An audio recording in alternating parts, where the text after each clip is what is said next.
ng kalangitan migo. Walang masyadong ulap. Siguradong init na naman ito mamaya migo.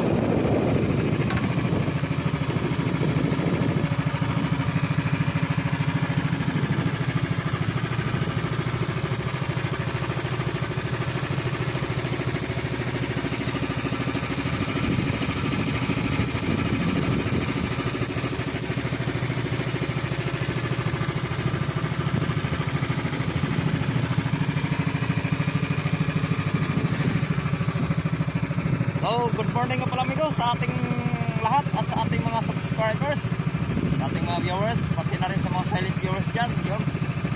Good morning po sa inyong lahat.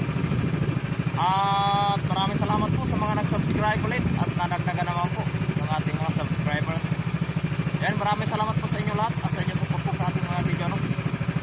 Sige amigo, update na tayo amigo sa binta natin kapag amigo kung magkanong inabot ng ating isda kahapon.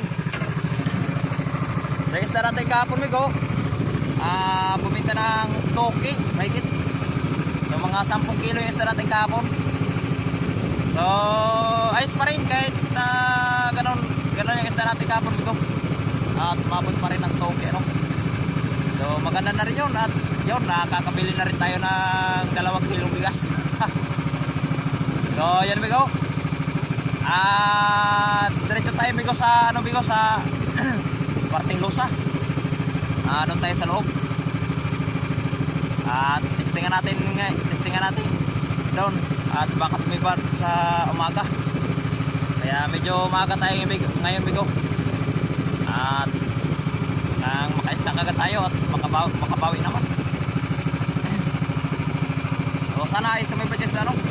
Para yun, may maibinta na naman tayo mamayang hapon. So sana pagpalarin tayo ngayon ni Lord at bigyan tayo ng maraming blessing. Sige migo, at medyo malaylay pa migo yung tatakbuhin natin